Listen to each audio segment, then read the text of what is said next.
Down the Barrel Podcast with Jimmy, Dino, and Jared. All right. And we are back today. 2026. First episode of 2026. Mm-hmm. And we thought, what better way to bring in the new year than to talk fishing, right? And a very specific type of fishing. We're going to talk dark house spearing, all things dark house spearing with a living legend, the one and only Denny Lemler. Denny, thanks for joining us. Yeah, welcome to the studio. You. What a hell of an introduction here. The legend. I like it. Yeah, I got to step up here. So, Denny, I guess let's start there. How long have you been spearing? How'd you get into it? Tell us about kind of your journey into that very niche form of fishing. That specific sport, right? Yeah, it's very specific. But yeah, I've been in it actually all my life. I grew up on the north end of Bass Lake, in just north of Cohasset. And my father worked for U.S. Steel, and during the winter he would get laid off, and so he was deep into spearing, as well as most of the old timers, and so he was the one that you're coming fishing, and I loved it, he deer hunting and all that same thing, but spear hunting was his bag, and he actually was very creative, whatever, and he built a round spear house because he did a lot of spearing by himself, or if I was there, I could help him. But, these are the days where there was no four-wheelers, you had to drive your truck or your vehicle out on the lake, so you had to wait for the ice to get real deep. But anyway, so he built this round fish house, and spear house, and so we could roll it out. Tip it over. It didn't have a side. Right. You just tip it over like a donut, and you roll it out. And it was just awesome. And then got it set up, and we had some specific or special spots, But those were the days, too, where there was no sonar. The green box Lawrence wasn't even out yet. Days.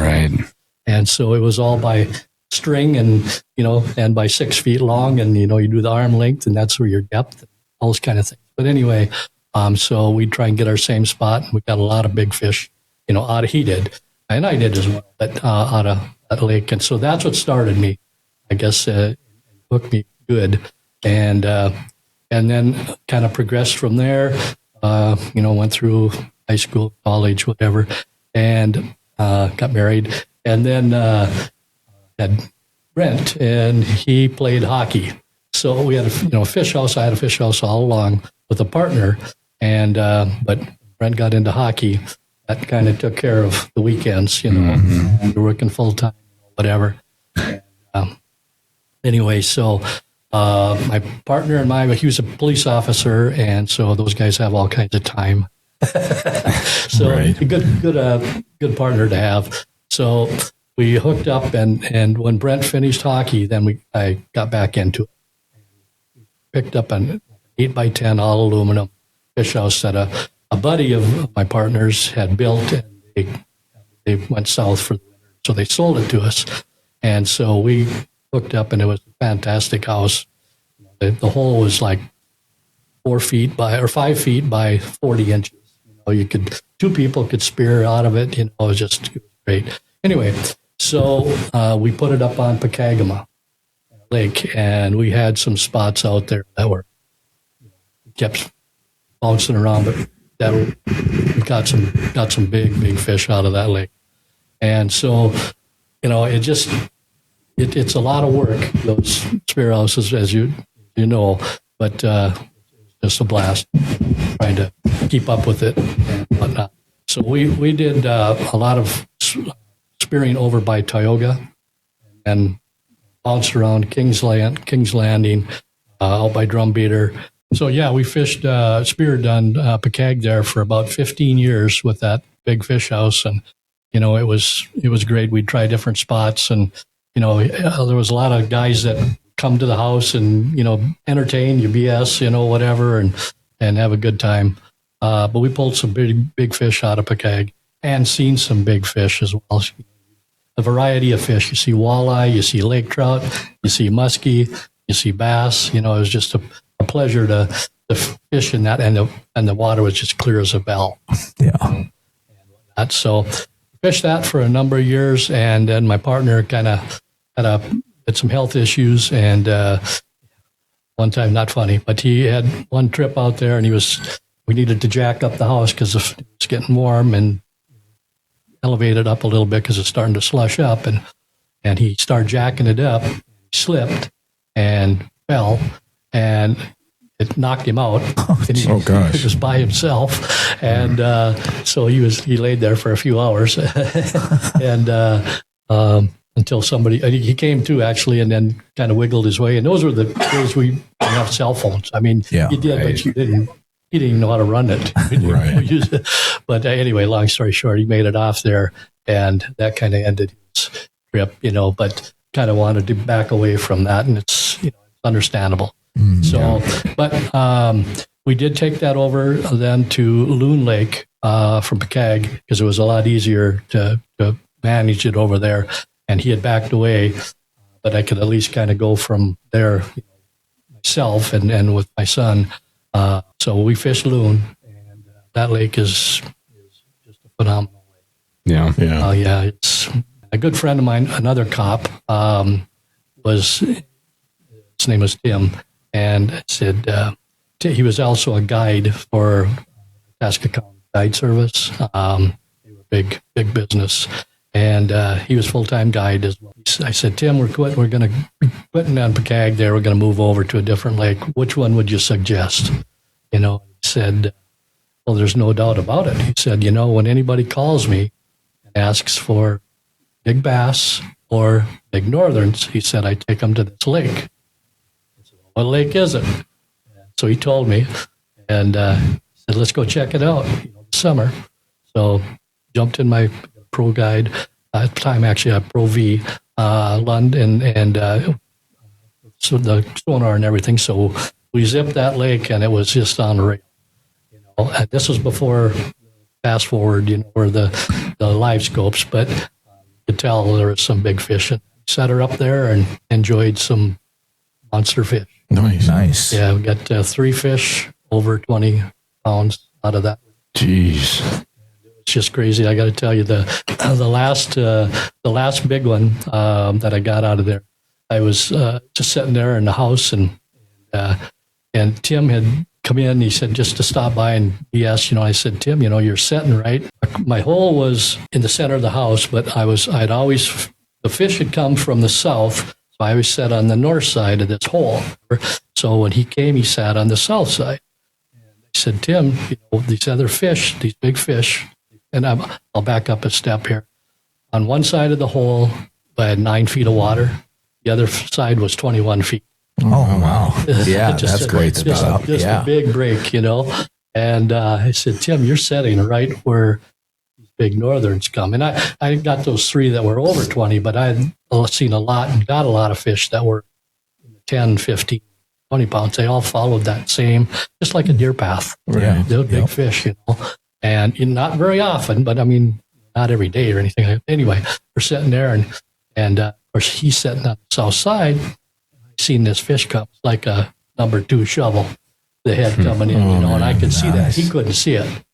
And so I'm starting to get my spear ready, and it's just cruising in like a log, and most of the time they come in like a rocket. Mm-hmm. Yep. You guys know this one, he was just coming in like a log after my live suckers, and I run 2 live suckers and then 1 decoy, and he's coming in after the bigger sucker, and I just let him keep coming, and Tim's just flapping his lips, BSing, whatever, and all of a sudden Tim says, he swore.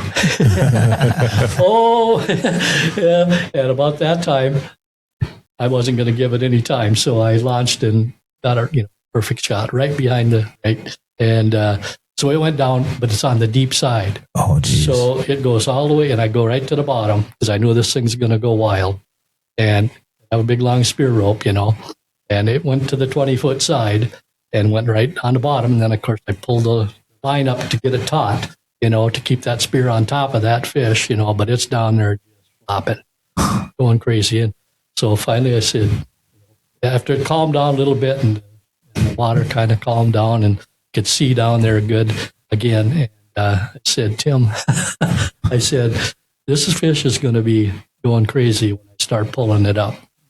We got 20 feet to pull it up here. So it's got time to wiggle and diggle, and shake off. And he said, I'll be ready.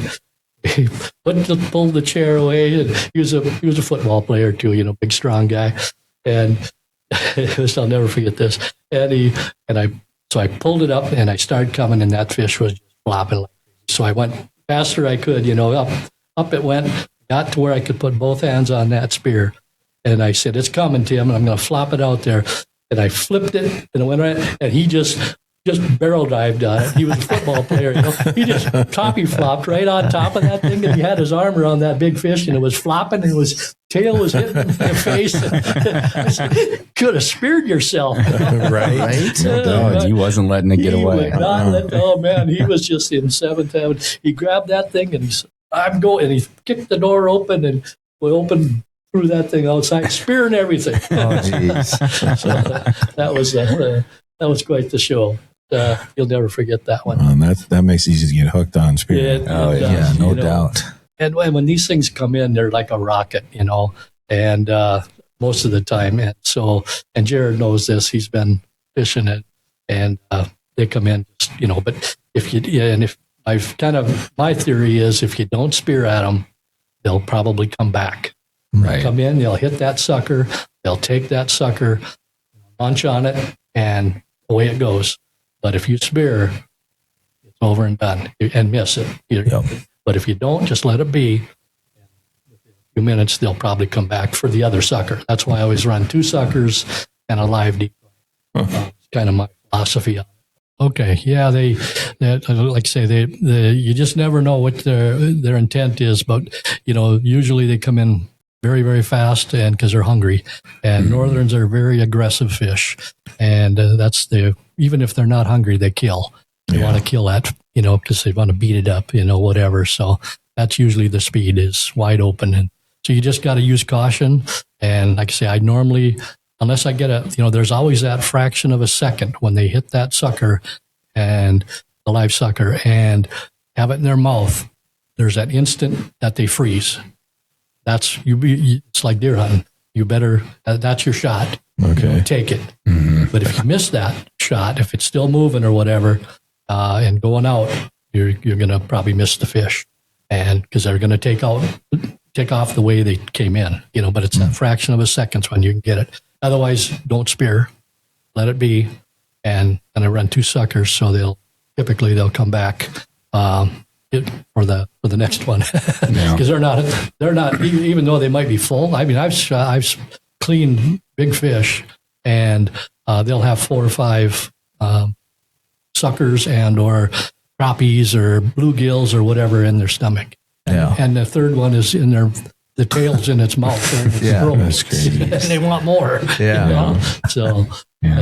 So when you're out there, you're using 2 suckers and a decoy? 2 suckers and an artificial. So the suckers are on a harness. I mean, actually, I prefer the pin. Yeah. Okay. You pin them right at the beginning of the top of the dorsal fin. Okay. And you go right underneath that. There's a little bone in there, and that's the bone from the dorsal fin. Yep. And you slide right underneath that, and you go right through. And it's meat to meat, so you're not going through any organs or whatever. Okay. And those, Jared knows as well. You can get 4 or 5 days, unless they get whacked. If the fish comes in and whacks them, chomps on them, they're pretty tough. But otherwise, you can get 4 or 5ve days. Whereas they kind of strangle themselves in the harness. In the harness, they do. They? Because you have to have it. I usually like big suckers. Big meaning I'll start with like a 14, 15-inch sucker. Oh, wow. They're big, and then I run a big and a small. So the small one might be 8 to 10 inches, somewhere in that area. Bigger than a pike sucker, but still a decoy. And so that way, bigger fish want the big decoys or the big suckers. Right. Smaller fish like the little ones. But so you can make it work that way. Yeah, and those lines don't get tangled up. Oh, they get tangled big I was time. like, I mean, I can imagine. They can Like at first, right? When the suckers still have a lot of yes. a lot of energy and they think they're free. Yeah. They tend to calm down after a while, but then you barely touch that line and they start going again. Yeah. Yeah, the friend the cop that was mentioned, his name is Tim. He built fishing rods and lures and all kinds of stuff, and he was always wanting to mess around. Anyway, so what he did was to slow these big suckers down. He took duck decoy anchors. Okay, the big straps. Yep. Oh yeah, It's all lead. Texas rigs. And he would melt them into about an 8-inch. It would look like it was about 1.5 inches square, about 8 inches. Is that long. what you're running on your? That's. I went to L&M and I'm like, what is this shit that Denny has on his rig? You won't find them. These are custom made. All right, weights. good to know. And there's a swivel and a steel. You got to use steel because things chomp. They'll anything nylon line or Dacron or any of that stuff, they'll chomp it. So and then swivel out of each end. So you run that off from your line, coming down. Yep. And then you can run, actually you can run a hook under there if you want, or a flasher or something else, or, whatever. But, so that's, it's like, it looks like this, like a lead, like a gold bar, but like lead. Yeah, and then okay. what is it wrapped in? Like electrical tape? Tape. And then there was, in the day, there was those prisms, so you could do different color prisms and stuff. Yep. Okay. So it actually acted as a flasher, yeah. too. But it slowed them big dogs down because it weighed, well, what it is. It's in the mid, I don't know, probably half a pound, or more. So they start moving that thing around and around, and they get tired. They get tired. They wear them down. Wow. Well, and on that note, so I run my setup a little bit different than Denny's. I only do one live decoy, and that's because I can't deal with the tangled lines as much. And then I've got one of those Northern Crack spinners, that I run in the middle, and then an artificial decoy on the other side. But yeah, I could see the benefits of the two live decoys. It is. If I had, some ankle weights for the fish. Right. You got to do something to slow them big dogs down, because I usually had bought my bait at River Rat, for a long, long time. And the previous owners there knew me quite well. And, so they would get me river suckers. Oh. And the big dogs are river suckers. Yep. And so they're in the river all the time, their whole life. So they're so powerful. Right. That's all they are is muscle, And I mean, those things would just, they'd swim all day long, and you got to keep them in, keep them in line. Yeah. And then I would run them at different heights too. Okay. So to kind of keep them, like Jared was saying, because otherwise, they can get tangled up. And when one of the big fish comes in and no suckers see that fish coming with their mouth, looks like a culvert, coming,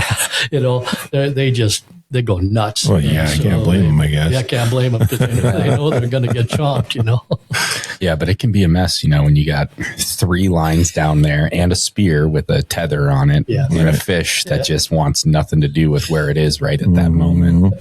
It's fun. It's so exciting, It's so very similar to deer, hunting, because you sit there and you think you're kind of getting bored because there's no, you might see a couple other little fish or whatever, northern smaller ones, whatever, pull the sucker away from them, and then when that bigger fish comes in, it's just like, that's that 10-point buck, and it changes your tune really fast. Yeah. That's what I love about it, is it really does feel like it's combining fishing and hunting, Yep. Right. And you got to have some patience. You got to have some snacks.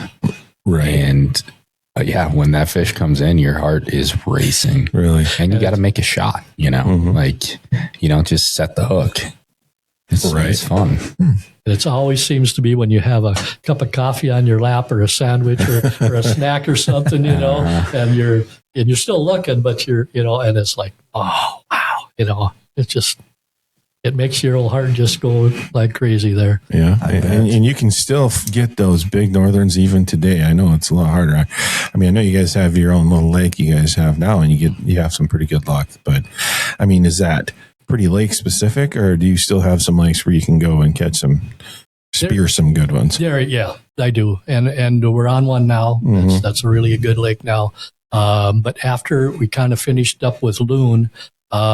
Just to kind of keep going with my history there a little bit, finished up with Loon. Then I got so, frustrated with the fact that, with just myself for the most part, dealing with the maintenance stuff, I went to Winnie and I'll back that up a step. I went to resorts that on bigger bodies of water that would offer a service of, they had spear houses. So they would run, I would just hook up and do a seasonal with them. So I could use their plowed roads. They would advise me as to when the slush is starting to come up on the lake, all the things that you need to be informed of, so I would go through them. So I went through High Banks Resort was when I left Loon and for that first time. And, so we'd go right out there and they were just very hospitable, and take care of us good. And, set the house up and got some nice fish out of there. It wasn't great, but it's okay. And I finally got into Third River flowage, which I'm sure most of you, if for the spear guys, that's very well known for big fish and a lot of them. Okay. It's on Winnie there. It's in the Third River flowage. And Dixon Lake Resort runs that. Okay. Those houses. Great people. So I did that for about 3 years after High Banks, 3 or 4 years, I think. High Banks, and was great. And same thing, we got big fish out of that lake, and there's 2 spots that they take care of. They run, I don't know, I'm not trying to put an ad out for them, but I think they run about 15 to 20 houses. There was 2 spots. One was called the Flats, which was right out in front of the landing. And then the other one was called Clay Banks, and that's right in the mouth of where the river comes in, or out of Lake Winnie.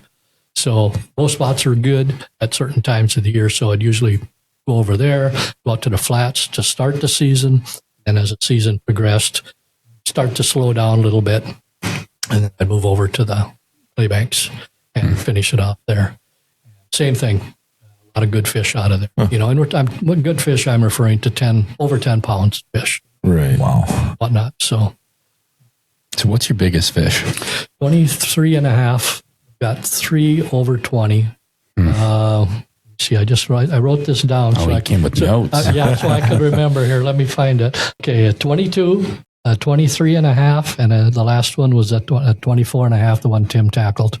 Wow. Jeez. Wow. Monsters. They were monsters. And what's the length on that thing? That one, like they were they're all in the 40s. The 24 and a half actually was a shorter fish than the 23 and a half by an inch. It was 44 and a half, but it was so fat. It was just unbelievably fat. That's awesome. But I got those mounted in my trophy rooms. So. Yeah. As you should. One of those look really good right up here in the wall. Right? Right? We got to get one up. What do you think, Denny? Can we take one of your fish, put it right there? No problem. We're going to get one out of that. That's right. Our We're getting one this year. Yeah, we will. I think it's possible. I did take a 40 and a quarter. Was that this past summer, or was that 2 summers ago? It was 2 summers. 2 summers ago. Yeah. Out of that lake. Yeah, it was on Mother's Day. Was it Mother's Day? So it was open water fishing. Yep. But and then a lot of like 36, 38s out of there. I did get 1 over 40. Really? Well, that'd have been that's in the 20 category, I would guess. I don't know if you scaled it or not, but I didn't. Okay, but it was fat. I would imagine. It was a good fish. Yeah. That's my biggest of all time. So for spearfishing, like I've never done it. Where would you? I mean, obviously, it's difficult, but so the depth to put your house on. Okay. I mean, what's a good start? I mean, obviously everything's a little bit different, but what's a good starting point or a good depth to get into? As Jared knows, because we kind of did this together a little bit on this lake here that we're on right now, but I like to have a sharp break. If you can't find that, then do typically a point, okay, and or where it's going from shallow to deeper water. But if you can get on that, like I mentioned, that break on loon, that's really, really dramatic. Most lakes, you're not going to get that. That's why that was a honey hole. I can't believe. But most of the lakes, including the lake that we're talking about now that we're on now, it's more of a flat there. But there is some pretty good. There's a couple of spots with inside curls, corners and curls, and then this point that we're on now. So, if you can keep it in that 8 to 9 feet to a dozen feet, 12, 13. Okay. We're in 13 now, right now. But then it's got a sharp break to it. So, and I suppose some of that depends on the clarity of water too, because obviously with spearing you want it as clear as possible. Yeah. Yes. Yeah. Okay. Yeah, because we're in 13 and visibility to 9.5 right now. 9.5. We need it to clear up a little bit and keep checking it every day. But there's still fish, but you can't see them. Right. I took one, which I didn't want to 2 days ago. It was 10 and change. Beautiful, fat fish, beautiful fish. Came in, whacked the big sucker, took it. I pulled it back in. It was flapping out and dashing all over the place. It came up to the top of the water, splashed water all over my face, and it took the sucker and away it went. And so I go, well, I didn't spear at it, so it'll probably come back, and it did. Well, it came in 100 miles an hour and whacked the smaller sucker. And I go, well, you've upset me now. Now it's personal. Personal. So I stuck it, and that was 35 and change inches, and over 10. Well, and I didn't tell these guys because I didn't want to get their hopes up. But you got that thing smoked over at S&S. Yes. Really? And there was a chance we were going to get to sample it today. That'd be so good. I'm assuming it wasn't done. And the day isn't over yet. That's true. It still might happen for our meeting tonight. Yes. But I'm very anxious to get it. And because they do a great job of smoking. But I've never had a northern. This will be my first northern smoked. Yeah. So I slabbed that one at beautiful slabs, because those things are they're big slab. Yeah. And so they should be very good eaters. Yeah, I tried to smoke one last year. Okay. But I smoked it whole. Oh, okay. And it had to smoke for too long. It ended up getting too much smoke flavor, if that's even possible. But it was, and a little bit dried out because I had to smoke it too long. Yeah. But I do have one in the freezer still. I think it's a 36 inch. And the skin's still on, right? Yeah, yes. It's still whole right now. So I might slap that out and try to smoke that. That might be a good one to do since it's been in the freezer for a bit. Yeah. There you go. I did have, I got this. We were at I think the Dark House Association banquet or whatever. Yeah. And talked to one of the guys there from S&S who had a table there or whatever. And so we were sitting there and just kind of BSing. And he was saying, about this smoke. And I said, do you guys do fish? And he goes, yeah, just bring it in, So that was this summer. So, we camp up on Red Lake for a month, in May. So I had walleyes, big walleyes too, nice walleyes. Anyway, so believe it or not, because I love fried walleye. Oh, yeah. Nothing better.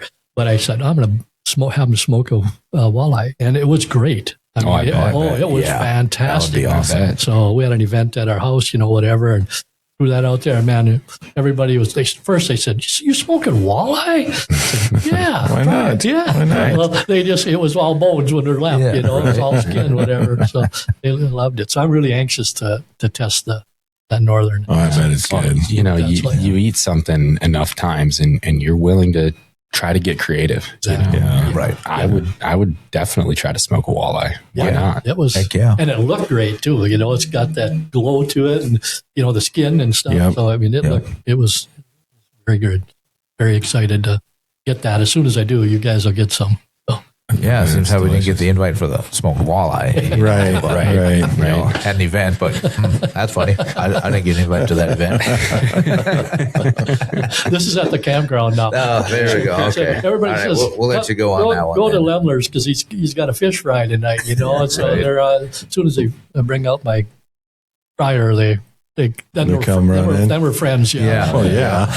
Yeah. Right. Smell of fryer grease is that's a dinner we smoked bell. turkey while camping, and everybody always asks, you know, Right. Smells say, so what are you good. guys smoking? And smoking turkey or ham, and Right. We never get any fish, so. no, we don't fish that much. So you haven't picked it up yet, so maybe you don't know the answer to this, but what does it cost to have a pike smoked? Good question.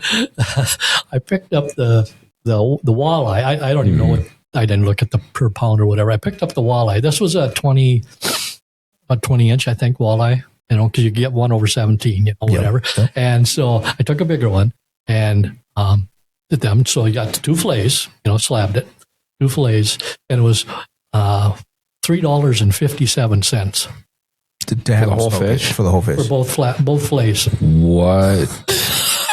That's pretty cheap. All right.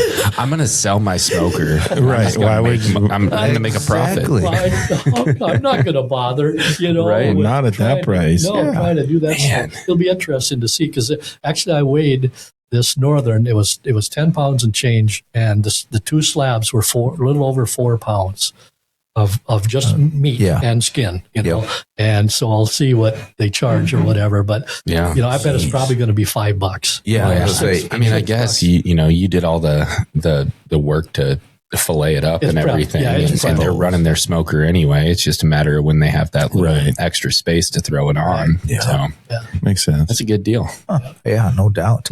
Yeah, why bother? right? Yeah, exactly. And it's so convenient. I mean, just let them deal with it, and you just have to eat it. Yeah.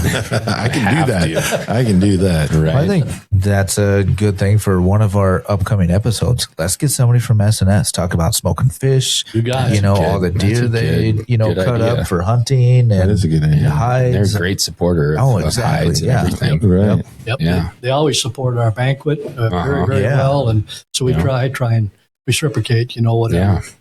I'm gonna write that Well, down. and they supported our veterans hunt too. Yeah. Yeah, kind of they did. through first call First for call help. help, yep. But yeah, that's a really good idea. Just talk all things processing, you know, Yeah, which would actually be great. right?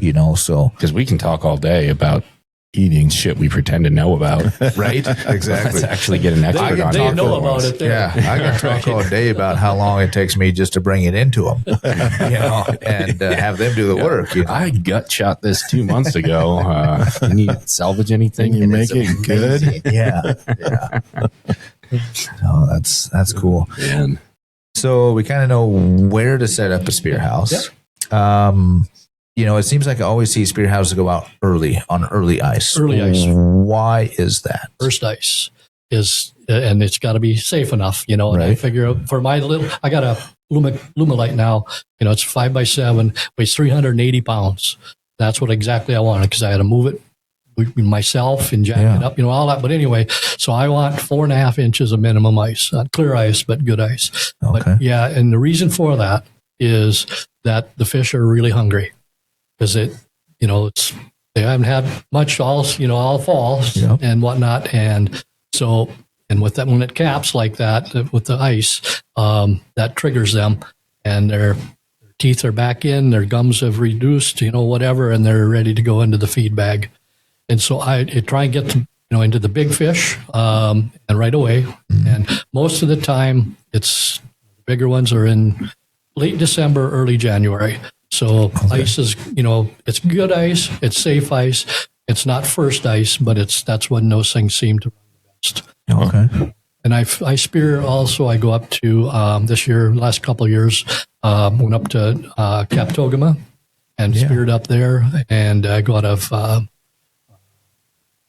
called Sandy Point Resort and whatnot, and it's in the bay there. It's hot for big northerns. We got some dandies out of there as well. And then last year I went to Devil's Lake. Yeah, I was going to ask you about that. Yeah. You can spear walleye You over can there. spear walleyes, Right. and you can spear 5 of them a day, Wow. Wow. and 5 northern a day. Yeah. Well, I think that'd be tough to go there, then come back like, oh, nope. I know, right? Yeah, nope, better not. Well, how many walleyes do you really see from house around here? Quite a few. Really? Yeah, but only on certain lakes. Right. I Like suppose. Pike, seen a lot of walleye and a lot of lake trout. Really? Big fish too, because it's Pike got their forage is smelt, primarily Right. smelt. Right. Yep. Smelt run and everything else. So those northerns, that's why the northerns are so big. The walleyes are so big. The lake trout are so big because they're pigging out on those smelt, Mm-hmm. and so they get it's ginormous. So, but it's clear body water with good forage. You'll see walleye. You'll see trout if it's in there.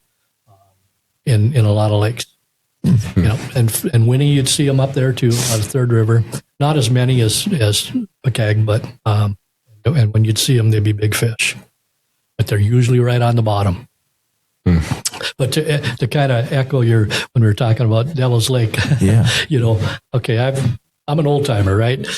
We've been told and trained never ever spear a walleye. Yeah. Right. So when they turn the green light on, you're sitting in the dark house on Devil's Lake, and now it's legal. The first walleye that came in, I go, I can't spear that. About 2 seconds, I go, yeah, I can. Yeah. It's like, oh wait, I remember that. And an 8-pounder landed out on the ice. Nice. That's awesome. It is, and it came right up to my sucker minnow. Normally they're right on the bottom, and they maybe will come up and just to investigate, look at the sucker right. or whatever, but they're not going to chomp it. But he came right in. I think he was gonna chomp it, but I didn't give him a chance. But yeah, five walleye and 5 northern. That's awesome. Well, let's talk decoys. Right. We've already established you like to run 2 live suckers. Mhm. What's your preferred artificial decoy? The old red and white is the preferable. Is that because it's easy to see or because the fish come to The it? fish come to. All right. And I've tested. You've probably seen my decoy box. Oh yeah. It's weighs about 50 pounds. Yep. And I would say 70% of what's in there is red and white. Yeah, and it performs. Yeah. And so you got to go with what performs. Right. There's so many new stuff out that's illuminated, and all that stuff. And I've tried all that. I've tried the balls. Those are the things that go. The northern crack that I mentioned earlier. Oh, Yeah. Spinning golf ball. Spinning golf Yep. balls. Yep. Yeah. And they're cool because they mesmerize the fish. They're like in a trance, right? They are. They just come freeze. In, they freeze. They put their nose right on that ball and it's spinning around, and you'd think they'd want to just whack the heck out of it. But they're tempting, so you got to spare them. Yeah. Well, I don't know if you saw I think I left it out in your house.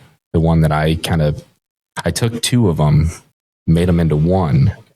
So I have a red and white, and then I've got kind of that, I don't know what you call that pattern, the like green and red and yellow, like kind of fishy looking pattern that's on a lot of northern baits, Yeah. kind of tiger stripe. Yep. Yeah. So I stacked 2 of them together.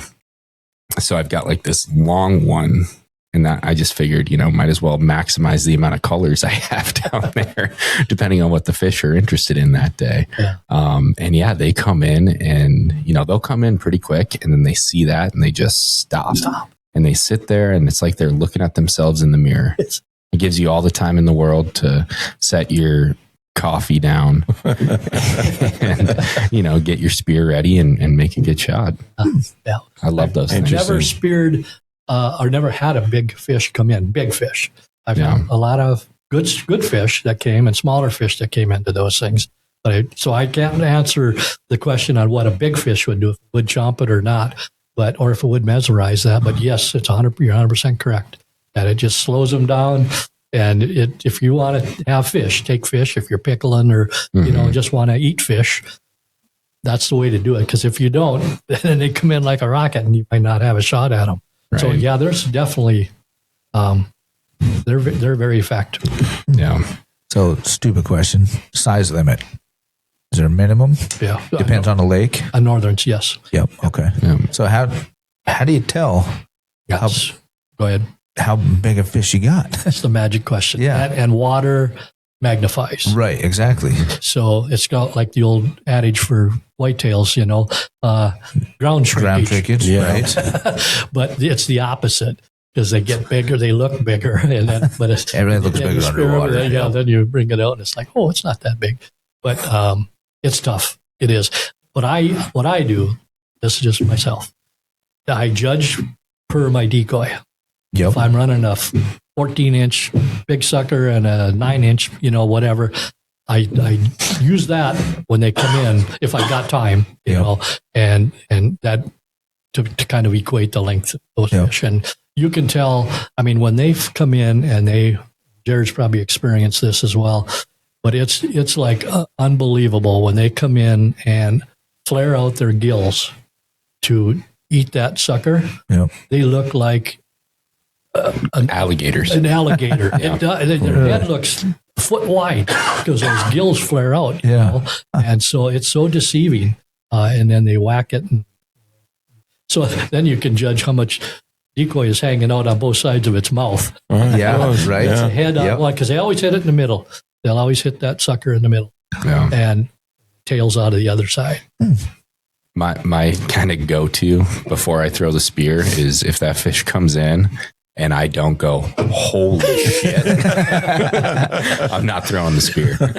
Gotcha. There you go. But that's just extra cautious too. Yeah. Because I've heard of people putting pieces of siding, or some kind of measuring thing even down underneath the water so they can see how much it covers up or something like that. But once you get your eye, I suppose you get it trained a little bit. You can usually judge pretty well. Well, yeah, I suppose after you get a few of them, you kind of get it. Yeah. Well, and then Denny was talking about how they'll come in and just hammer it and run, right? Yeah. I couldn't tell you how many fish I've had that were about to spool the whole setup, and so I have no choice but to just start pulling it back in. And these fish are so aggressive and so hungry that even with an artificial decoy, like not even a live decoy here, they just won't let go. I had one last year that had it all the way up to the surface, still would not let go. And at the surface, you can tell the size, and it's not worth spearing. Right. I lifted this thing out of the water Still hanging out. and was shaking it, and then it finally let go and swam away. Look it right in the eye. It's like they tried so hard, and I got it. I'm not letting go. Yeah. Crazy. No, it's a lot of fun. And I'm very new to this. I had done it at, I don't know, maybe I could count on one hand how many times I had dark house spearfished prior to meeting up with you and kind of learning from the guru over here, the legend, the living legend. The old fart. And I'm addicted now. Went out twice with you, and I have my whole own setup now, other than my own dark house. But I got my portable setup where I can use it as a dark house, which is pretty great. It is an addiction. That is for positive. Yeah. So can you, again, I'm all filled with, stupid questions. But at some point, say not a whole lot of fish coming in and you're just sitting there for hours. Do you angle out of the same hole at times, or do you just want to strictly spear out of that one? I strictly spear, but if up on Third River, you had everything come through. I'd have bluegills, I'd see schools of fish, come through. 30, 40 fish at one time. Yeah. So I would set up my and have a little, because you can do that now. You can angle and spear at the same time. That's what I was going to ask. They changed that law. Oh, okay. About 5 years ago. Prior to that, you couldn't. Right? And you had to have, it had to be a dark house. Now you can have windows and all that. Whatever. I don't. Mine's completely dark. But whenever I had those situations, then I would have a setup, little jig stick, rod and reel and little minnow or whatever, and just sitting there ready to go. And those came through, and I many times have got slab crappies and bluegills and whatnot up on Third River. Yep. On the little lake we're on, we don't see too much of that other fish. But I think I've seen one bass. Otherwise, it's I don't think I've seen pike. Yeah, I've never seen anything other than gotcha. Yeah. But when we had Jen Pudens Yes. from Adventurous Yeah. on here. You know, she was talking about how she started to fall in love with sight fishing through the ice. Yep. And that's basically what That's you're talking about. yeah. You know, you're using like a big cutout spear hole and just jigging Just through it. angling through that. Yeah. And yeah, if you're in the right spot where you got multiple species of fish, why not? You know, Right. we're not set up to do that right now. Correct. Well, yeah, I suppose it depends. You know, and just when you're saying where to set up, you know, you set up on those ridges or those drops, like in certain lakes, like you even talked about Pokegama, you're going to get a lot of those varieties of fish coming through. So it's like, that would be my luck. I'm there, only have spearing stuff ready to spear, and I see everything that I can't spear. Yeah. So that's why I was like, can you, you know, sight fish at the same time, or, you know, would you? So, You know, why not? Why not? right. Why not? Yeah. But up there, you know, you'd stay busy. Busy meaning Seeing fish. seeing fish yeah. all the time. Yeah. Where with just the northerns, you know, you don't see them that often. When you do, it's good, but it's a lot, keeps you more occupied or whatever with Yeah. different fish coming, Yeah. different species, you know, coming in. And you learn a lot too from how they school, you know, how the big ones stack up versus the little ones in the school, you know, Yeah. how the big are below, you know, and the little guys are on top, and they get the The pecking order. the Of, pecking yep. order, and the bigger fish, they see the minnow they want or whatever you're using for a lure.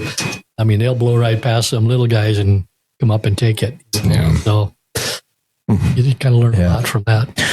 Well, like you said, you know, it's like hunting. Obviously, you learn that while hunting, and I think more archery hunters probably see that a little bit more. Like we were talking about earlier, even before the show, how archery hunters seem to be a little bit more relaxed and, you know, can just see things a little bit slower down when it comes to archery compared to rifle season. Right. Yeah, I mean, I think at a certain point, when you spend enough time being quiet and patient, you know, your senses develop. They adapt to the species you're targeting. Yeah, you know, a right. little Yep. bit more.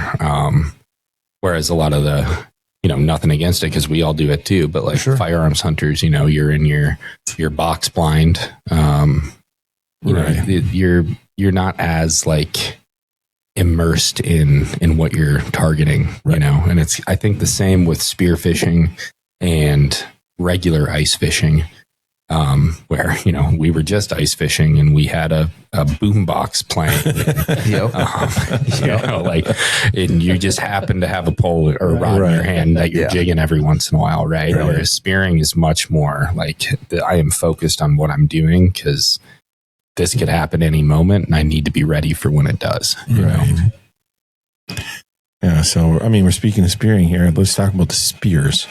I mean, like when you're hunting, you know, everybody's got their choices. That's the same with spears. Is there a bunch of different kinds of spears? Oh, yeah, by far. Yeah. By far. Different weights, sizes, Yep. Lengths. There was tridents. there was an old guy. Last name was Betts. Okay, Betts, and this is in northern Minnesota here now. And that his spears, he made them. They're all custom made. Okay, and he made literally hundreds of these things. So anyway, that was in the day. That was what you wanted to have, was a Betts spear, and he made them from 5 to 9 tine. And you know, this is my opinion. Okay, I'm kind of digressing here a little bit from his philosophy or from his spears, but I always went with odd number tines, and I personally like a 9 tine. Okay, with odd number of tines. The reason for that is that means that there's a center tine, Right. and that center tine has a double barb on it. Okay, so you want that, you know, and that's you want, it's like hitting that deer in the heart, you know, with your bullet, with your gun or your bow. But you know, you want to have that so you get them right behind the head and get that center tine in there. Then you've got your support tines, which are only single barbs, but on each side of it. So a bigger fish you can have. I mean, I've literally had some of those 20 plus pounders I've had when I've speared them, and I got them right in the perfect, right in the center tine got the spine, and they still took my spear, and I got a big spear. It's kind of heavy, and it went right around. They went right around the hole with it, three or four times swimming before they run out of gas. And and they had that spear in their back, but they're just so powerful. And I've had them where I've lost them too. They'll spit the spear right out of it. If you get them a little too far back, you want to get them right behind the head. Mm-hmm. Get them in the center. They got both the front and the back to power, and they'll throw that spear right out of there. Yeah. Well, I think it was a meat eater episode, and I think it was actually Steve Ranella did some spearing. Yeah. I want to say it was back in Michigan, and he actually went out and used a single tine, really old school single tine spear, like a harpoon. Right. I don't think he ever got one. I was gonna say that seems like it'd be pretty tough. Yeah, very challenging. But I would agree with the odd numbered tines, because it is nice to have that aiming point. Right. It's very clear. I've got to look at the one that I have.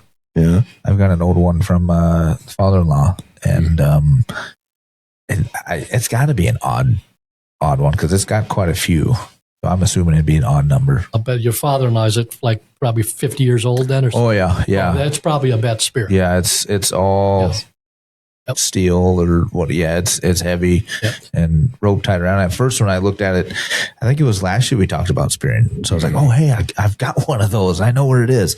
And I was like, shit, I don't think there's a rope on it. Well, yep, it is. It's just really wrapped around and stuff at the very end. So because it hasn't been used in years, So yeah, I really got to look at that thing. Yeah. So nowadays, with all the laser cuts and whatnot in steel, you can get some. I think the last spear I bought was $450, and that was a 9-tiner. But it was so well balanced, it was unreal. But it was laser cut. The old days with the bet spears, those are good, they're great, but these things are just so much better. Because when like on Loon there, when I was in 20 feet of water, actually the trail where those big fish were coming, that was in about 15 or 16 feet of water. Mm-hmm. Okay, and so you got to get that spear to go straight. Yeah, you can't have any arc to it or any of that, and you rarely do you spear straight up and down. Because you spear before that fish gets to you, or is leaving you. So you got to make sure that thing, when you throw that spear, that it stays on a straight line. And that is done by a well-balanced spear. Okay. That's the key. It's the whole kicker. Otherwise, they'll dish out, dish down, they'll dish out. Yep. I've had it many times with older spears and whatnot before I honed in on a top quality spear. So what did you get for a spear, Jared? I got the cheapest one L&M had to offer. Shovel that he just just ground some pitchforks in. It works, but I would not describe it as well balanced. No. And I've had it for a couple of years now. So we've had a few Christmases now where I've asked for a nicer spear for Christmas, and I have not gotten it. The Spear Fairy hasn't visited you. No, my wife does not believe in buying me things that promote death. It puts food on the table. Exactly. She doesn't complain when she eats it. Exactly. Yeah. But she expects me to buy all of the things that I buy to kill things. Murder. Yeah, she literally calls my game meat freezer the murder fridge. Oh my goodness! I mean, she's not technically wrong, but right. Well, she's wrong in that it's not a fridge; it's a freezer. Well, there's that. We should check with Dean. He might have one of those bets spears. Right? You want to trade? No, but I can show it to you. I mean, I'll also let you borrow it because obviously I'm not using it. Well, anytime you want to use mine, you're welcome to it. So you'll know what the really good stuff is, and I can get your wife one for you. There you go. So I can talk to her. There you go. Perfect. Perfect. I got a line on those things. So get those laser cut ones. There you go. Yeah, I've been seeing some online that have they have the handle, then it goes into two. Yep. And then it goes into the spearhead. Mm-hmm. And them look pretty fancy. I don't know what they call them, but it's just some of those are for sturgeon spears. Okay. And they actually, you've seen those ones. I think what's the name of that lake in Wisconsin where they have those Winnebago or something? Winnebago Yeah. or whatever. I mean, that is insane. Because the spear head leaves in the fish. You keep the rope Right. and the handle. Really? That's wild. But they're 50, 60, Well, yeah, I suppose. 40, 50 pounds. Yeah. That would be it. They're not these little 20 pounders that we spear. Little. My luck, that damn thing you'd take off, I'd have that rope wrapped around my hand and I go, You take a swim. yeah, I have to wear a life jacket. Yeah. Is that Lake Winnebago or is it? Yeah. It's something like Winnebago. Winnipesaukee or something like that. Winnebagoshish. It's I think it is Winnebago, but I could be wrong there, so don't quote me on that. We're going to quote you. No, don't. Definitely. It's in Wisconsin. Everybody in Wisconsin hates you now because you couldn't get the No, name of you the lake idiot. right. It's this. Sorry, I've never been there. Yeah. So, did you want to tell us about this? Yeah, we have this decoy in studio from the 1940s. This thing still catches fish, I bet. It's red and white. It's red and white. It's got some unique characteristics. You don't actually catch fish with that. No, I believe it's hand but you'll carved. come in. Yeah, Right. It's buggy. This- It's got this- buggy eyes. Yes. Okay. And this is actually a decoy that is used to catch deans. They come running. Because of the red and white color. Yes. Yes. And the phallic nature Yes. of the carving. See, even in 1940, they had a sense of humor. Right? Mhm. Right? Now, this is a great decoy. It's definitely a wall hanger, but it better see the water. It has to see the It water. has to see the water It has at to least see once. the water. So Yes. if you do not know what we're talking about, this is a hand-carved decoy from the 1940s that looks like a penis least with eyes. Goggly eyes. It has fins and everything. It does. It does. It does. And it has the eyelets and the leads in there. I mean, it's a legit decoy. Definite lead. But the way the head is Let me see that carved, thing. it is definitely looks like a penis. It Yes. does have a And I little think that weight to was it. intentional. Yeah. Yep, and it's that the guy that built that. His last name was Olds, and that was the big thing in the day. They'd cut those out, they carve those by hand, and they'd cut out on the bottom the slot, and then they take lead, melt it down, and put that in there for the weight, for the balance, and then you can adjust all those fins so you can get circular when you start operating. Yeah, it'll swim, it'll go in circles, it'll go fast, it'll go slow. Yeah. You got all those adjustments on there. So Yeah, I remember my uncle growing up used to take the tire weights off of tires and melt them down in the kitchen and make these. I mean, my dad still does make some decoys. And he's big in his And then period. he'd take the same pot and make you mac and cheese. And that explains That a might lot. explain a lot. Huh? Yep. That IQ, that explains that. perhaps a little lead poisoning. Yeah. It just makes you tough. Yeah. And a little slow. It makes you something. Feels So- kind of weird holding that decoy.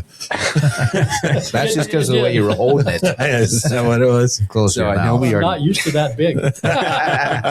True story. I know we already talked about decoys and setups and everything, but I do want to go back to that and talk about with your artificial decoy.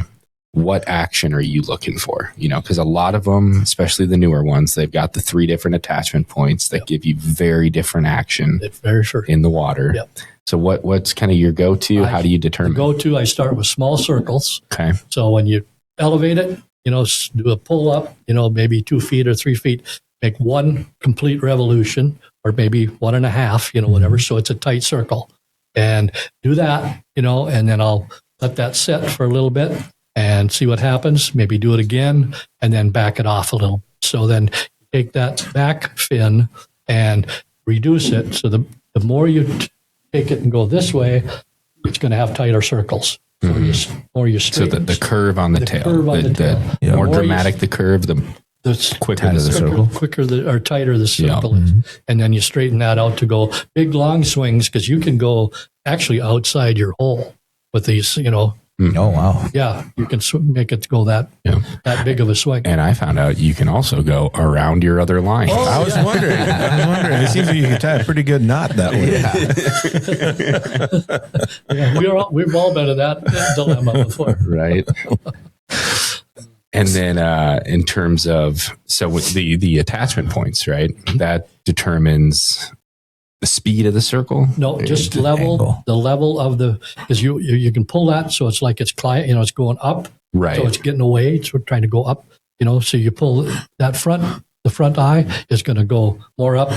Center one is going to go level. More level. And then that back one is going to go, it'll dive. Right. So it'll go down. Right. But also if you do the one where it's diving and then, jig it, it's going to do faster circles, right? Exactly. Yeah. Then you can adjust that Yeah. back. These really, you can do that. You can do the two fins on each side. But they don't really do a heck of a lot. It's just the tail fin that really does most of it. Yeah. So really, decoy technology hasn't changed much since 1940. Maybe materials, but that's about it. Correct. Yeah. Yep. And I did buy one at the decoy show that was just here a month ago, whatever. And I don't know if you guys have ever been to that decoy show, but it is flipping phenomenal. Some of those decoys are $400, $500, $600. Oh yeah, some of them are like art. They are art. The time that they spend on those things are just, you don't even want to put them in the water. Yeah, But it was, I come across this one, I can't remember the name of the company was, but anyway, it was called the Two-Facer. And it was just awesome. It was red and white, just like Mr. P here, we'll call it. Mr. P. But it was a thicker body, and then thinner. But then the other side was red and white on one side. The other side was like a perch. And the guy, the paint on that thing was just phenomenal. He just nailed it. And so I gave that to our son for Christmas. And so it's not been used yet, just like Mr. P here. We're going to get him out in the water here pretty soon. Yeah. So, but I'm kind of anxious to try, both of them. But, because then you can make that tail adjustable so you can go either way. Yep. Keep the red and white on the outside, keep the perch on the inside, vice versa. Right. So kind of curious to see how that'll work. Very cool. Yeah, I'd like to take a picture of that and use it, but I don't know if we get flagged for that or not. Yeah, who knows? I think with the eyes, it's. You probably could have. I mean, when I first saw it, I was like, when you look at it head on, which you guys have been doing this whole time. It's pretty obvious. It's pretty obvious. I mean, when I first saw it, I was like, oh, wow, that's an interesting decoy. Yeah. And I was like thinking, has anybody ever told them what that looks like? Should I say something? I know. I thought I'd bring it in. But I wasn't sure if Denny carved it or something. Conversation with it anyway. He brought it in, and I was like, "Oh, Denny brought his lucky. Oh, what is that? His lucky dip." It's like, what was that guy think when he was carving those? Like, I'm going to get people are going to get a kick out of this. He had his plan on that one. Right. Yeah. Well, so I used to have maybe I still do. I don't know. I'd have to check my wife's dresser drawer. But, my brother stop there. Right? My brother lived in Indonesia for a while, and the only thing he brought me back, he lived there for like 4 or 5 years. Mm-hmm. The only thing he brought me back was a hand-carved wooden bottle opener with a dick and balls. Yeah. Like that, you grabbed onto the shaft and you opened your bottle opener. And I don't know where it is. Maybe the wife took it. But that was my bottle opener for a while. So nice. I appreciate this art form. Yeah. It's from the 1940s. That's what even makes it cooler. Just awesome. Dick jokes, they'll never go out of fashion. Never go out of fashion. That's right. Yeah, you got to get that thing wet pretty soon. Yeah, it's got to hit the water. I want to see what kind of fish it brings in. Right? Sure. Yes. Yeah. Very, very curious. Yeah. So the one question I haven't asked yet, seems how I got all the questions, and I suppose it depends on the size of your house, but what is the average size hole? I mean, 4 by or 3 by 5. I suppose it all depends on the size of your house. Depends on the size of the house. But my philosophy is the bigger the hole, the better. Better. You can see more. And you can get that fish out of there. I suppose. The big fish, small hole. Guys are running portables, you can't. I tell you a quick story. We used to spear up on Fox Lake. Okay. It's a private lake, way up 38, way up north. Okay. And, we were running portables. Okay. And this lake was similar to the lake that we're on now. Okay. And, so, and I had my same philosophy, which I've had all my life spearing, is I run two live suckers and a decoy. Well, you got a roof, but it's all Right. fabric, right? Yep. So you got to pin it up there, right? So I'm sitting in there, and I got my 2 suckers down there and sitting, and there's not a lot of room in those portables anyway, whatever. Yep. And the big fish came in. It was in I got it actually. It was like 15 or 16 pounds. Came in and whacked that sucker, wouldn't let go. Well, I pulled the roof down. There I am. I can't spear it because I can't. The roof is down. It's on the roof's on my head. And one of the guys had a tip up over there. He said, Lemler, what the hell are you doing? I said, I got a big fish on over here. So he kept running. Well, by then it had let go enough and it popped back up, and I had time and I jacked it. Yeah, that'd be my luck. I'm getting ready Yeah. to spear and I get hit in the head with the hub. Knock you into the hole. Yeah.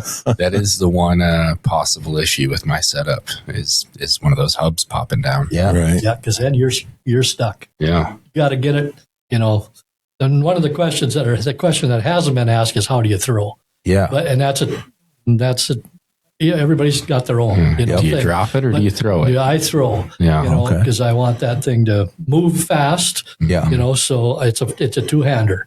It's Okay. I'm left-handed, so that's my lead, and I want that center tine to go right behind that head. And so regardless of where it's at, and then launch that thing. So, but you got to put that spear head in the water before you release. Right. Yeah. It's going to splash you, and their fish they're so quick, they're gone. Yeah. They know that fish, the splash, and it scares them, and they're gone before your spear gets to it, no matter how hard you throw. Well, and But- you're not going to see where it hit. And you don't- Right. It already Because the splashed. water's rippling and everything else. Mhm. But yeah, so that's kind of You how double hand throw. What about you, Double Jerry? hand throw. Do you drop? I definitely throw as well. You slam it into the ceiling and splash it in the trying to water. think I haven't gotten one yet this year, so I'm trying to think. I feel like I'm kind of a single hand. Yeah. I use I have a shorter spear than yours too. I use my left for guide. The right is for throw. Okay. Yeah. suppose Okay, so. I Makes get That's it. what I do. Yeah. But So like I you would say I'm the same. It's so natural for me. I have to think about now. Right. And, I suppose. But that's Right. that's what I do. Yeah. No, I definitely, left hand. I feel like doing these motions, reenacting these throwing Yeah, things it's- with this sitting on yeah, the desk. Right. Yeah. It can be misconstrued. I'm glad nobody's watching us through the window right now. I am too. What are they talking about? No, Yeah. it definitely, I throw with my right and it slides through my left as kind of a guide. Well, right. and that's correct. And then with that, you got the rope. So Right. as soon as that spear enters that fish, I'm stopping that rope, or I'm slowing it down anyway. At least get a hold of it where I can take it if it's a big fish and I didn't get a perfect shot on him, and he's going to go nuts on me. I want to be able to release it right away, but still keep the rope so I can lower him down to the bottom to let him rest with the spear on top of it. How do you tether your rope to you? That's what I was going to ask. I tether it to my chair. To your chair? Yeah, to there's Smart. little bottom rung on that chair, and those 2 chairs I got. Those are funeral home chairs, by the way. I could tell. You can smell the death on it. From all the Everything fish. is death, like you spear them, Right. you kill them, you Murder. murder. Yeah, we're definitely getting Whatever. flagged for this one. Right. But yeah, so then I clip it on there Yeah. because I've had it where that fish has taken the whole thing. Wow. Yeah. It's come to that where I can imagine. I used to put it around my leg, but I thought, that's probably not the wisest thing to do on a real big fish. Right. Bad shot. It could maybe trip you. Well, Pull you and in. I know in your house, there's not a whole lot of room. I remember opening the door and saying, No. I go, yeah, no thanks, I'm out. Right. There is You not a lot of room. That's the only. I had that custom built, but I should have made it another foot longer and a foot wider. That'd be my ideal, house now. Yeah. But now that Just I've a had little it, bit more. yeah, just a little bit more. We're talking about the house or the dick decoy? Right. So why not I suppose just because of how you have to spear and everything, there's like no guardrail, I guess you don't want that because you never know where they're going to come from. And Yeah, you'd hit your arms. yeah. Yep. And Okay. it bumps you and whatever. Yep. You got to keep her pretty well open. I'd probably have to get one of those tethers that the construction guys use on Or like your tree harness. yeah, Right. yeah. You could do that. Same thing. Well, could. when I started taking our son, he was 6, 7, 8, whatever it was, Yep. he's hooked. I mean, he's just as much of a spear guy as I am now. And, but I took him and same thing. I mean, I strapped him right in, strapped him to the chair, Yep. his chair to the wall. That was in our bigger fish house, of course. But yeah, so I strapped him right in there and he'd sit there all day and Yep. watch fish. Nice. But yeah, you got to be cautious of that. Yeah. So, Yeah. Well, my wife took our oldest skiing yesterday and was like, why don't you take the twins fishing? I'm like, just go out to Denny's house, take them fishing out there.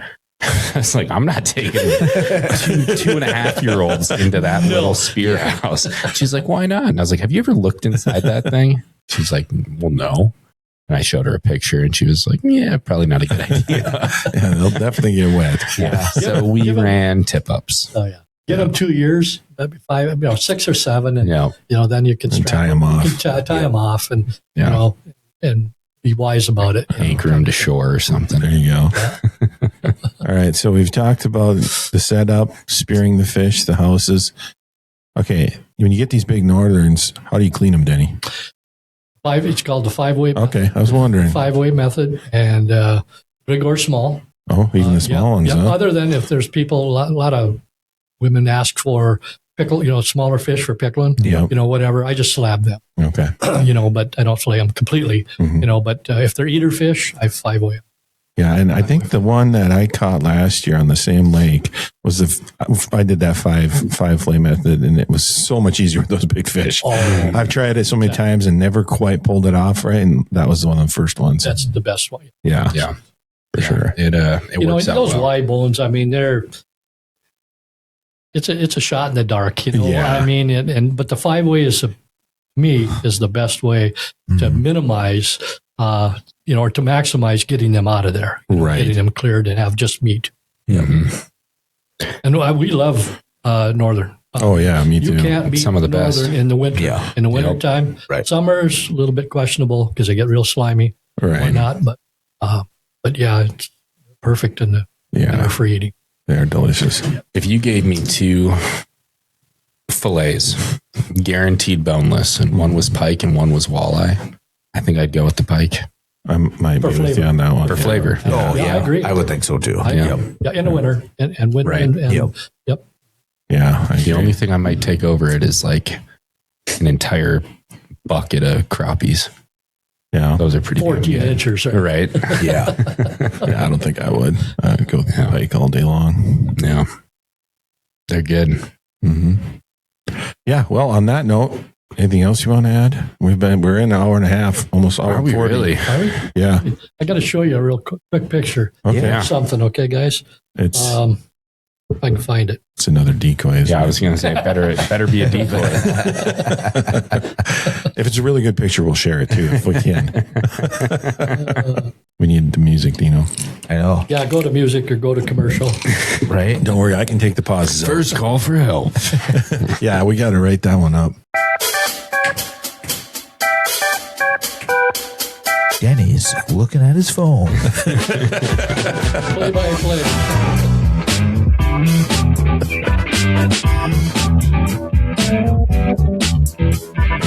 I kind of like this too. It's kind of funky. It is.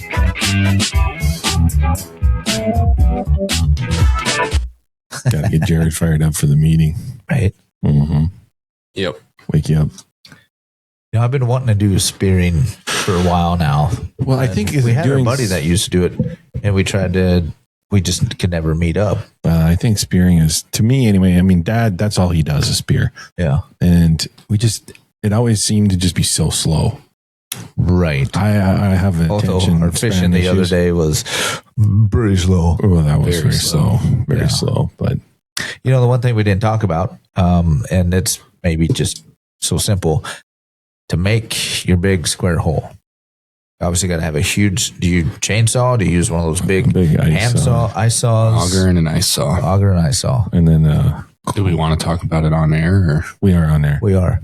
But I'm thinking, do you drill all 4 corners, or you just drill one with the auger? And So my first time doing it, I made the mistake of I drilled the 4 corners and then I hand sawed the that rest. sucks, dude. Oh my You God. gotta drill I as thought I much was as having possible. a heart attack. Yeah. You drill as many holes as you can fit on each edge, and then you just connect them with the ice. And actually, you're going to probably want to quarter it because you got to get those ice blocks out of there. Right. The big tongs. Yeah. And then you're just connecting your auger holes with that saw. Gotcha. Much easier. Way easier. Do you pull the ice out? Do you push it under? I take pull it out? I take it out. It's kind of dealer's choice, but That's what I was most thinking, people, I think, take it out because then at the end you can put it back put in. it back in. And that tends to be safer If for they put it back snowmobilers in. and snowshoers. Because if you leave it on the ice, you can get That's it with a huge, snowmobile. huge Yes. hazard. And it's like Right. a cemetery, Right. tombstone. Right. That's what they call them up there is tombstones. So, Always got to mark your hole. yep. Right. Right. Yep. Okay. But to add on to that, I've got a super modified a chainsaw, 30-inch bar. Oh. So when I moved because we used to move quite often up at Third River, for either clay banks or out the flats, or in between or whatever as the season progressed. So we'd move, so there'd be times we cut 24-inch ice. Yeah. To do an auger. That's a lot. Yeah. Yeah, so this super modified, this thing has 10,000 RPMs or whatever it is. Wow. The guy made it custom, whatever. Anyway, so, in 15 minutes, you got a hole cut. And you do it right, so you could quarter them, not quarter, but eighths Yep. for the size of hole I had on the bigger house. So that you'd have 8 blocks of ice you'd pull out your tongs. Yeah. You could just zip right through it, just knife through a butter. Nice. Did you get wet when you did it, though? Oh, yeah. Oh, yeah. But here's Throw some water. Yeah, and I learned this from the guy that owns Dixon Lake Resort, and because he was the one that actually prompted me to get this big bar and and all this and this high test, because that's what he was running, and it was it's hard to explain, but most people cut this way, right? Yeah. You're gonna get wet. Just start in your corner and you go backwards. There's saws this way, and you're walking right alongside the hole that you're going to cut, but you're going back, so all that water Going spraying Behind you. Yeah. and you just walk right and just follow your front bar, or your bar is right where your front foot is. Yeah. All the way, no matter which foot. So you're almost cutting with the tip of the saw. Yeah. Correct. That makes sense. Yep. And everything else is kicking up behind there. Oh, man. Keep it a little drier. Right where Brent is standing, hopefully. True. I'm too old to do that these days. I was going to say, let us borrow that saw, and I'm getting Jared soaking wet. Take a look at that, guys. What do we got there? Those are not the contents of a pike stomach. Yes, they are. Oh my God. That is awesome. What is that? 30 frogs in there? It was 44 frogs. 44 frogs. Looks like I a catfish counted or something there, Okay, too. now picture this, and I'll show you the fish that Dear Lord. before I cut it, before I flayed it out. Wow. There's a hungry boy there. Yep. Oh, and then there's a bonus. That's crazy. There was 3 bluegills and 2 perch over off on the side. Those were partially, the frogs were just taken. But anyway, that was the fish. Nice. So it was 15 pounds, whatever. But I started flaying that thing. Okay. This is at home now. I'm flaying it out on my fish cleaning bench and come across the stomach, which you always do, and I was 5-way in that. And it's like, the stomach was as black as your phone. Now, this thing is sick. It's got cancer or something. Yeah, It's terrible. This is on Third River now, by the way. So soft bottom. Okay. Yep. And I'm going to open that stomach up. So I took my knife and just kind of sliced it, and out oozed. It was the sickest thing I've ever. Yeah, all those frogs oozed out of it, and it just. I made a complete mess of my. I can imagine. My fish bench, and that's when I took a picture of it. But what it was, and I didn't know the fish did this, so I called and you probably all know Tom Newstrom, right? Yep. He was, guide, whatever. I said, Tom, here's the deal. I said, I got this, 14, 15 pound jack, northern, up on Third River. I said, and the thing was stomach was full of frogs. He said, oh, yeah. I said, well, what's the deal? He goes, what they do, I said, how do they get the frogs? Because frogs hibernate in the mud. Okay, they're down 5-6 inches into the mud. I said, what do they do? Dive bomb them? Or do they tail whack them, He goes, no, they dive bomb them. So I said, that's incredible. So that's why they get so much mud. I mean, they just started inhaling these things until their stomach fills up. Well, they got mud in there. Jeez. And 44 frogs and a few crappies. And I mean, did you weigh it again after you emptied its stomach? Because I bet it went down to like 8 pounds. I know. And those are big frogs. Right. They were. I mean, that's amazing. Just amazing. Huh. Wow. Because that's very common. Very common. Huh. That was late in the year, if I remember. That is wild. Well, no, it wasn't. It was December. That was December. Man, That was December 8th. well, that was a well-fed pike there. No doubt about it. That's frog legs and frogs. Yeah. Right? Entire things. messing around. Make me hungry. Frog legs. Something's wrong with you, boy. Mud frogs. Oh, man. Well, I think unless there's anything you want to add about spearing and how to get into it and spearing safety, Try it. You'll love it. I can Sounds echo that. addicting. Try it. You'll love it. Yep. Absolutely will love it. If you're, and not tie it in, but if you're a deer hunter, you'll love it even more. Yeah. It's just, it's so, you can make comparisons that are so closely that it's just a different critter. So, but Yeah. one's in water and one's not. Yeah. Boom. It's a lot of fun. And there's a lot, every lake's got fish. So, Yep. most have northerns and Except for the ones I go to. Yeah, except the one we were just at. Yeah. Right. Which is Denny's Lake. Thanks a lot, Denny. Yeah, no doubt. Yeah, no, I'm sure we could keep going for hours with stories Yeah. and For great sure. fishing stories and stuff. But we've probably taken up enough of your time and everything. Right. So, Yeah, I think it was good, and we can always talk more another time. So That's for right. sure. That's right. maybe after this season, we can come back and talk and see how you I guys think did. we need to get you guys out trying it, Yeah, and then we can absolutely. That'd be do another one. Absolutely. You're welcome. I'm always down. I love me some Yeah. Northern. welcome So to it. You betcha. so And I'll does- guarantee you at least one big fish the day you I'll take that guarantee. right. Because- I rarely Yeah. say that. Right? I rarely say that. But the water's not good right now. It's not clear. Yeah. When that clears up, I mean, they're still there. They're the fish, but you can't see them. I sent you that picture, did I? Yeah. That one? Yeah. I mean, you could barely see that thing, and it was 6 feet down. And I mean, that was probably a 14, 15 pounder, Nice. and you could barely see the thing. Yeah. But So does spearing go to the end of regular angling or is it early? the last Sunday of February, always the last Sunday of February. Okay. So then, that's why we usually Yeah. pull right away because you don't know what the weather is going to bring. Right. Yep. So that's why I like plowing the road, keep it Right. wide, keep it frozen, whatever. And so that when you do want to pull, the road is good. Yep. Yeah. Yeah. Gotcha. Cool. Well, There you go. I learned a lot. 'Cause Absolutely. I don't know. I think it's cool. I want to do it. Yeah.